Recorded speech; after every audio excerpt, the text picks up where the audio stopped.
But we begin this morning with the January 6th hearings and the pressure campaign former President Trump put on his Vice President Mike Pence to overturn the results of the 2020 election. New testimony from Trump's own inner circle and Pence's top advisors now giving the clearest look yet into the efforts the former president made to convince Pence not to certify the election results. The House committee laid out how Pence's decision to choose the country over party and defy Trump in the process nearly cost him his life. We have team coverage this morning, but we begin with a look at some of the major moments from day 3. Donald Trump wanted Mike Pence to do something no other vice president has ever done. The former president wanted Pence to reject the votes and either declare Trump the winner or send the votes back to the states to be counted again.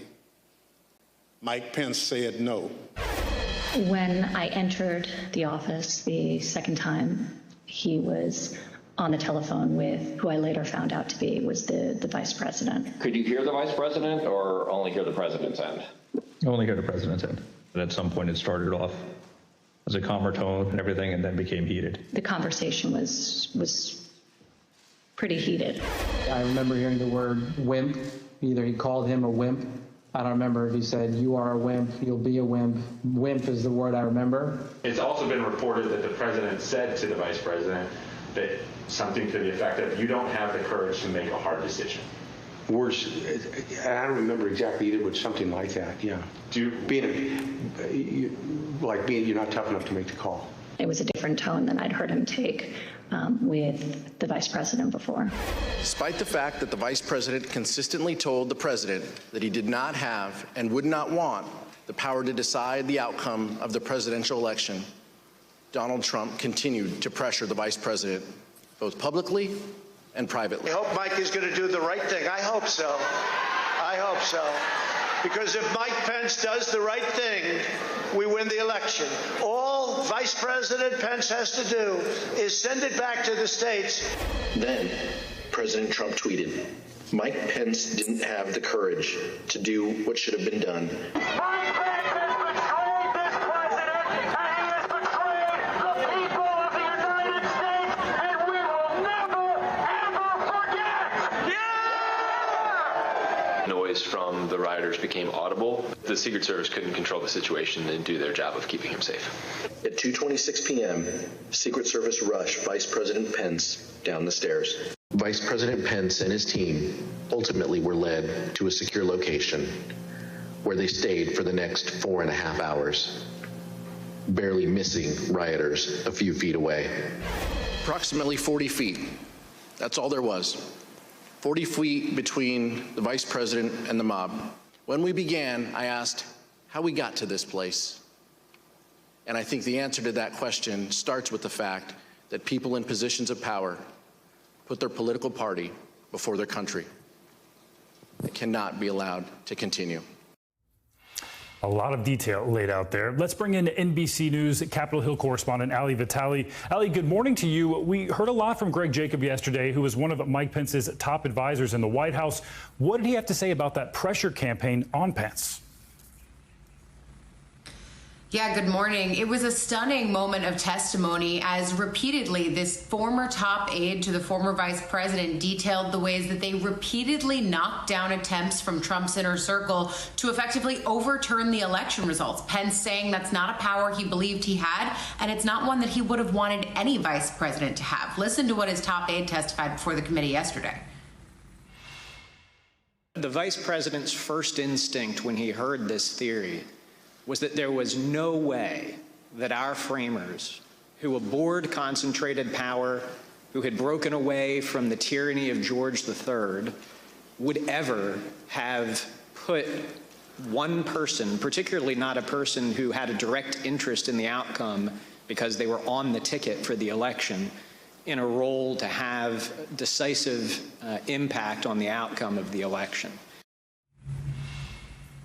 And Ali, to me, you know, they ended up playing They ended up playing this yesterday, apologies, but as they were wrapping up and showing what the former vice president did on the floor at that time, it was really stunning, again, to hear him read his own name, that he lost the election. Of course, he was on the ticket with Trump. You heard Greg Jacob reference that there, the fact that this is not someone who was a disinterested party. Mike Pence would have loved to win the election. Nevertheless, though, he wasn't willing to overturn the results to do so. And I was just going to ask about this. Jacob was also with the vice president at the Capitol on the day of the insurrection. He gave us a really detailed look behind the scenes of what happened and sort of the level of danger they were in about delaying that. What more did he have to say?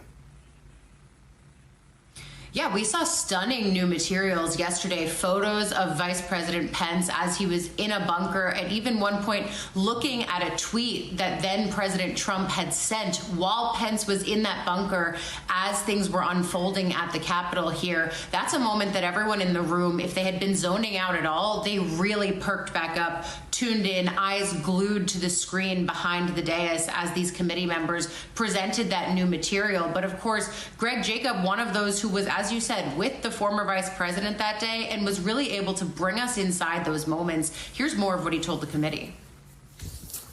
The vice president did not want to take any chance that the world would see the vice president of the United States fleeing the United States Capitol. He was determined that we would complete the work that we had set out to do that day, that it was his constitutional duty to see through, and that the rioters who had breached the Capitol would not have the satisfaction of disrupting the proceedings beyond the day on which they were supposed to be completed. And look, again, the fact that the former vice president, one of his top aides testifying there, did not want to leave the Capitol, and we now know, the committee estimating, he was only 40 feet away from rioters. That is just such a stunning distance, such a stunning piece of information from yesterday. Those photos in the bunker, quite stunning to see, Allie. And we saw John Eastman was one of the people the panel focused on yesterday. And Chairman Benny Thompson told yesterday that the committee has reached out to Jenny Thomas, the wife of Supreme Court Justice Clarence Thomas, inviting her to talk to them. Can you tell us why she's of interest? Yeah, this was a pretty big piece of news yesterday. As Chairman Thompson was coming out of the hearing, I caught up with him. We had heard him say earlier in the day that the committee wanted to speak with Ginny Thomas. It's an escalation because she's a name that has really been percolating throughout this entire investigation because of text messages that she may have had with Mark Meadows and others in the Trump White House and orbit around the January 6th insurrection and the push to overturn the election results. Of course, her proximity, being married to a Supreme Court justice, makes this even more of a striking revelation. The fact that the committee wanted to talk to her yesterday morning piqued our attention, but then yesterday, as I caught up with Chairman Thompson, he actually told me that they had already sent Ginny Thomas a letter. He made it sound like it was in the past tense, likely yesterday, but of course this is something that we're going to be looking out for as we see the committee both laying out this public narrative and then also at the same time still fact gathering and calling people in to talk to them.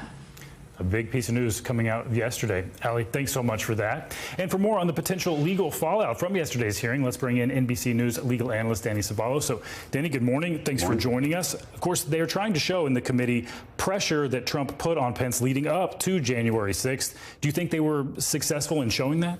Sure. If the goal was only to show pressure on Pence and by Eastman and Trump, then they did that. In fact, the whole case against John Eastman could have been as simple as putting up the text of the 12th Amendment, and you can do this at home. You can Google it, find the passage where it says the certificates shall be opened and the votes shall be counted. Beyond that, there is no authority to violate that constitutional provision. So they could have made the case against John Eastman relatively quickly, but they instead laid out all the context. They put the viewers in the place, in the moment, as these arguments were going on. As many people, learned academic types, were explaining to John Eastman, you can't do this. And then from there, they walked the viewing audience through the next steps as Donald Trump essentially provoked this riot that assaulted the Capitol. That part everybody knew. In fact, all of these facts were pretty much out there for digestion if you wanted to go find them. But maybe many folks hadn't seen them put together in this cohesive way. So So the case was already out there against John Eastman and President Trump, but the committee in this way put it together in a clean way, heavily produced, in a way that the American public can digest. And make no mistake about it, yes, we all are an audience of these hearings, but this really is for an audience of one, and that one is Merrick Garland. Yeah, very digestible indeed. And a lot of testimony about John Eastman yesterday, who was advising Trump to how to overturn the 2020 election. Here's more from Greg Jacob. When I pressed him on the point, I said, John, if the vice president did what you were asking him to do, we would lose 9-0 in the Supreme Court, wouldn't we? And he initially started it, well, I think maybe you would lose only 7-2. And after some further discussion, acknowledged, well, yeah, you're right, we would lose 9-0. Did Dr. Eastman admit in front of the president that his proposal would violate the Electoral Count Act? Mr. Eastman acknowledged that that was the case, that even what he viewed as the more politically palatable option would violate several provisions. But he thought that we could do so because, in his view, the Electoral Count Act was unconstitutional.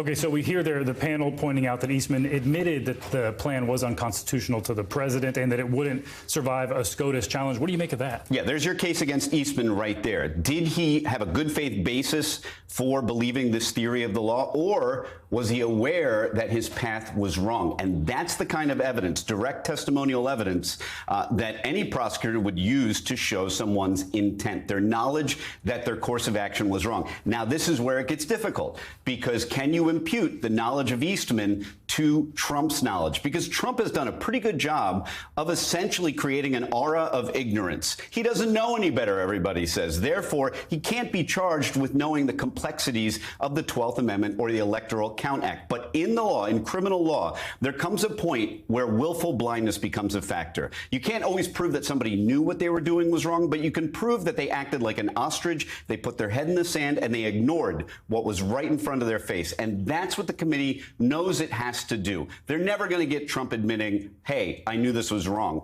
Instead, they're showing that he proceeded in the face of overwhelming evidence that this was a galactically stupid option. They hit that point quite hard yesterday. Danny Savalos, thanks so much. Well, we turn now to the pain at the pump. Americans all across the country are dealing with sky-high fuel prices. That is no secret. And it's also taking a toll, though, on the tourism industry. With school out, summer is the perfect time for families to try to take those much-needed vacations. But many Americans are being forced to make alternate plans because they just can't afford it. School just ended yesterday. We decided let's do something, and with the gas prices, with all that's going on, we felt like let's keep it easy and do a staycation. These two guys were born in Chicago, but they've never really done the touristy things. So we're staying on the river. We're doing all the classic Chicago stuff. All right, NBC News correspondent Shaq Brewster joins us now from Chicago. And Shaq, for tourism companies who make their living off using transportation like tour boats, how is these rising fuel costs, how is it affecting them? Well, it's having a big impact on their operations. We spoke to the owner of Shoreline Sightseeing. They operate a river cruise along the Chicago River here, and the owner said that they're seeing a 54% increase in fuel costs since just last year. So what they're doing is they're implementing a fuel surcharge. Now, it's only about $1 on what is about a $45 ticket, but it's the first time they've ever had to do this fuel surcharge, and it's a big impact that they're seeing. Now, you're also seeing some operational impacts as well. They're starting next week. They're going to start reducing the water taxi services that they're doing, saying that they're seeing low ridership there, and they're also doing things like slowing down the speed of their boats. This is something that you're not just seeing here in Chicago, but it's impacting tourism industry folks all across the country. Listen to what we heard from a fishing boat operator, a fishing boat tour company in Maine. Driving a little slower, for one, not using as much fuel. I'm turning the boat off more often when we get to spots and just kind of drifting with the current. So it's definitely, you've got to hit the bottom line for everybody. It's probably double what it was last year. Those costs that they're feeling are being passed on to consumers and to tourists, people who are just trying to have a good time. You're seeing the cost of and the price to do that. You're seeing that number increase. And Shaq, so many Americans are just itching for a normal summer vacation. What are you hearing from families and how these gas prices have affected their plans? Well, they're making those modifications. So you heard that family earlier in our segment there say instead of going out of town like they normally do, they're having a staycation, enjoying the city in which they live. You're hearing people, instead of staying at a hotel, maybe they'll crash with family and friends this time around. I want you to listen to a little bit of a conversation I had with a couple that came from Oregon. This is a trip that they've done before. They came for a wedding, and listen to the modifications that they have made for this trip. A lot of it is on the cost of fuel. Yeah. So choosing to go by train from Milwaukee to Ann Arbor, not renting a car. I was here 2 years ago, rented a car, drove from Portland. I wasn't going to do that this time around. You're hearing people make those slight modifications, those slight adjustments, doing whatever they can to make up the increased prices that they're facing. All right, trying to change their plans. Shaq Brewster, Chicago, thanks so much. Well, let's get to Kristen Myers now, editor-in-chief of TheBalance.com, with a look at the markets. So, Kristen, thanks for joining us. Markets initially liked the Fed's plan to hike interest rates by 0.75 percentage point. The Dow and S&P 500 Wednesday snapped a 5-day losing streak and ended the session higher, but then Thursday, we saw those stocks tumbling again. The S&P 500 fell 123 points. The Dow Industrials dropped 741 points. And the NASDAQ also tumbled 153 points. So what is going on with this? Yeah, this happens a lot in the market sometimes, Stephen, where investors will react with a sort of celebratory mood once they get either what they wanted or what they thought was going to happen. So in this case, the Fed hiking interest rates by those 75 basis points. And then the next day, you'll see markets almost take an about face and go the opposite direction once investors realize the implications of what they're essentially getting. In this instance, with the interest rates increasing, the recession fears starting to grow ever more loud and ever more frequent in the aftermath. And that's what we're seeing happening in the market. Some of those recession fears really hitting home. And there's already growing fear around the slowing economic growth. And as you mentioned, fears of the recession. We're starting to see the early effects of the Fed's interest rate hike. So is a recession, do you think that's a real possibility?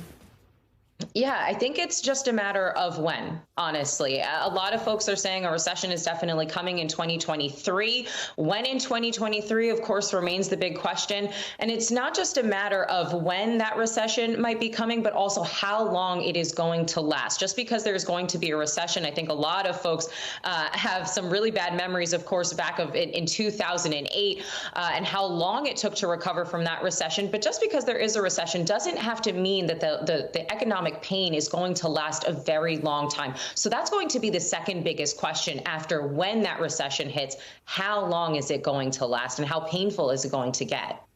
Wow, when, not if. Well, the stocks, of course, in bear market territory. Is there anything Americans can do to prepare, like their 401ks, their retirement?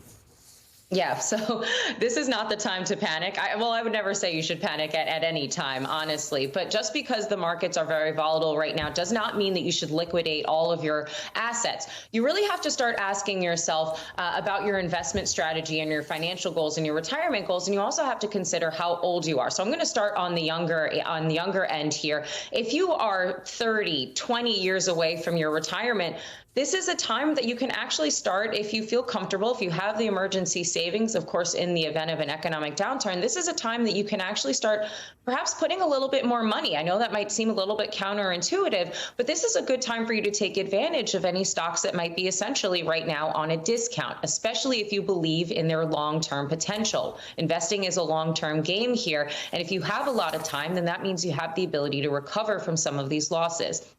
If you're a little bit older, let's say you are either in retirement right now or retirement is right around the corner, this is a good time for you to look at your portfolio and say, how much risk am I actually taking in my portfolio? Perhaps you need to move away from some of those stocks that you have in your portfolio and move instead more towards bond. Move instead towards those money market funds where you can have a little bit far less risk in your portfolio. And that is really going to help you weather the next couple of months and maybe even years of a downturn in the markets.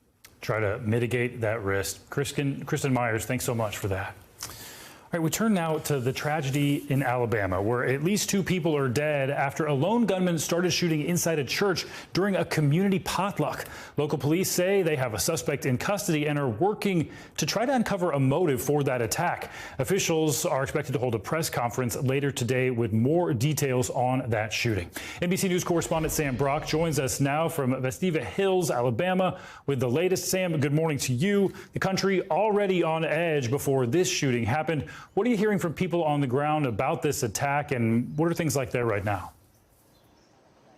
Shocking, as we always find out in situations like this, Stephen. I mean, no matter how many times it happens, no one ever thinks this is going to happen in my community. And I can tell you, just driving out here in Festiva Hills, which is about 10 minutes due south of Birmingham, perfectly manicured streets, beautiful homes. It feels like a safe community. In terms of where we are right now with this investigation, we know, Stephen, the gunman has been detained, is no longer an ongoing threat to this community. It is very quiet here right now. You can see some police tape just over my shoulder. There's a couple of police officers and investigators who are on scene. But other than that, very quiet right now. 2 people were killed. Another one was injured, another victim. That person right now in the hospital, their condition is not clear. But there are so many questions at this point about what would have motivated someone to burst into a church and start firing, according to police. This says there was either a potluck dinner, which is what was on the church's website, or some sort of small group church meeting, according to police. It might be the same thing.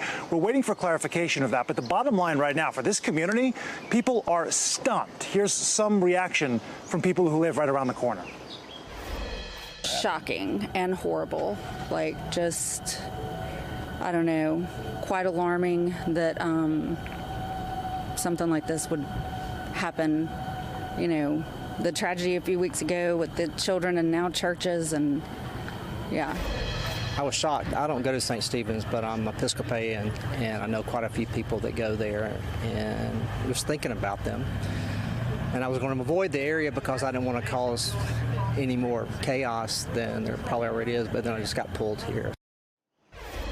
A local religious figure said, we are going to need a lot of healing after this, not just the people who were inside of the church, but this community right now that, of course, is brokenhearted. And it's worth noting, Stephen, that on the Festiva Hills Police Department website, it says that this community is consistently rated as one of the safest in Alabama, a wonderful place to work and to raise your family. Stephen? And Sam, it's been hours, though, since the shooting, and it seems like there's a lot more to learn from police. What questions are we trying to get answered from them today? Pretty much everything, starting with who did this, right? Who is the suspect that's in police custody right now? How did they obtain a weapon? What was their motivation to burst into this event? Because according to the church's website, it was for a boomer group, boomer defined as basically baby boomers, people who are 55 and older and like to get together on a monthly basis, no questions asked, just to enjoy each other's company for fun and fellowship, was the wording on the website. Who would walk into a situation like that and just start firing? Did the shooter in this case have any sort of pre-established relationship with one of the people inside? Was this an act of random violence? All of these things we're hoping to glean just a little bit of insight from when there's a police update. That's expected in the next couple of hours. So gut-wrenching, and it's so important not to grow numb to shootings like this. Sam Brock, we know you'll learn more today. We'll hear from you then. Thanks so much. Now to extreme weather wreaking havoc across several parts of the country, including tornadoes, heat, and devastating flooding we've been telling you about in Yellowstone National Park. Conditions are brutal in several states like Montana, where the president has already approved a disaster declaration. NBC News national correspondent Miguel Almaguer has the latest. With 81 million Americans broiling in record and deadly heat, states like Kansas and Ohio feel like an oven. In the Midwest, a double threat: excessive heat and damaging tornadoes carving through Wisconsin. Hey boys, we got a tornado, let's go! While extreme weather has moved out of Montana, the disaster here is still far from over. There are literally bridges to nowhere and a multi-million, if not billion-dollar cleanup. New video of flooded roads into a washed-out Yellowstone show mass devastation. This is a historic event, a 1,000-year event. Because some entrances into America's oldest national park could be impassable for months. Today, the only way we could reach the park's superintendent was by Zoom. There are a lot of things to do, not only in Yellowstone, but also outside of Yellowstone, our gateway communities. But it is going to look a little different when it comes to figuring out how to manage visitation in only half of the park. Hoping to reopen Yellowstone's south entrance within weeks, a limited number of visitors could be allowed in to see Old Faithful, the stunning majestic meadows, and perhaps catch a glimpse of the free-roaming bison, all unimpacted by the floods. You should receive an email pretty quickly confirming that cancellation. But for businesses like Paradise Adventure Company, dependent on the nearly 1 million summer tourists who visit Yellowstone every month, the floods could sink their bottom line. I love our town, and I love my staff, and I don't have jobs for them right now. It's really hard. One disaster has passed, but another, perhaps even more devastating, could lie ahead. When Yellowstone reopens, access will be limited to smaller crowds. The flooding here just before summer couldn't have happened at a worse time. Miguel, thanks so much for that. And let's get a check now of the weather this morning. Michelle Grossman joins us with a look. A lot going on in the country. Good morning, Michelle. Good morning, Stephen. Great to see you. And yeah, we are seeing extreme weather once again today. It's all fueled by this heat that we're seeing. So we're seeing triple digits once again into the plains. We'll go over those temperatures, but we're also seeing severe weather. And that will be the threat as we go throughout this Friday. Right now, looking at radar, we could see some stronger storms throughout the Midwest, even some spotty storms throughout the Southeast. But as we go throughout this afternoon, 29 million Americans at risk for severe weather. That means we could see winds gusting to 60 miles per hour, some damaging hail. Also, the chance of a tornado, it's lower today, but the risk is not zero. So as we're looking from New England all the way down to the southeast, the bullseye, though, for severe weather, we think, will be from Virginia to Georgia. So Richmond, Raleigh, Columbia, and also Savannah, you could see some severe weather today. Now, the storms could impact the U.S. Open. That's in Brookline, Massachusetts today. We could see some gusty thunderstorms this afternoon with some hail and also some gusty winds. It's going to be warm, too, 88 degrees. So that's a hot day out on the links. But by tomorrow, that cold front comes through. That's going to bring more comfortable temperatures, 66. That feels pretty good. And then by Sunday with cloudy skies, 62. So no complaints Saturday or Sunday. Looking again at the dangerous heat alerts all the way from the plains into the southeast. We're looking at an excessive heat watch in the central plains. And we're going to see that heat building as we go throughout the next couple of days. Unrelenting heat, triple digits in Wichita, Dallas, also Tallahassee. You factor in the humidity, Stephen, it's going to feel like 109 in Tallahassee. So this heat is not giving up. Ooh, Michelle, the heat is on. Man, a lot of people at risk of that severe weather as well. Thanks for that update. Yep. Thanks for watching our YouTube channel. Follow today's top stories and breaking news by downloading the NBC News app.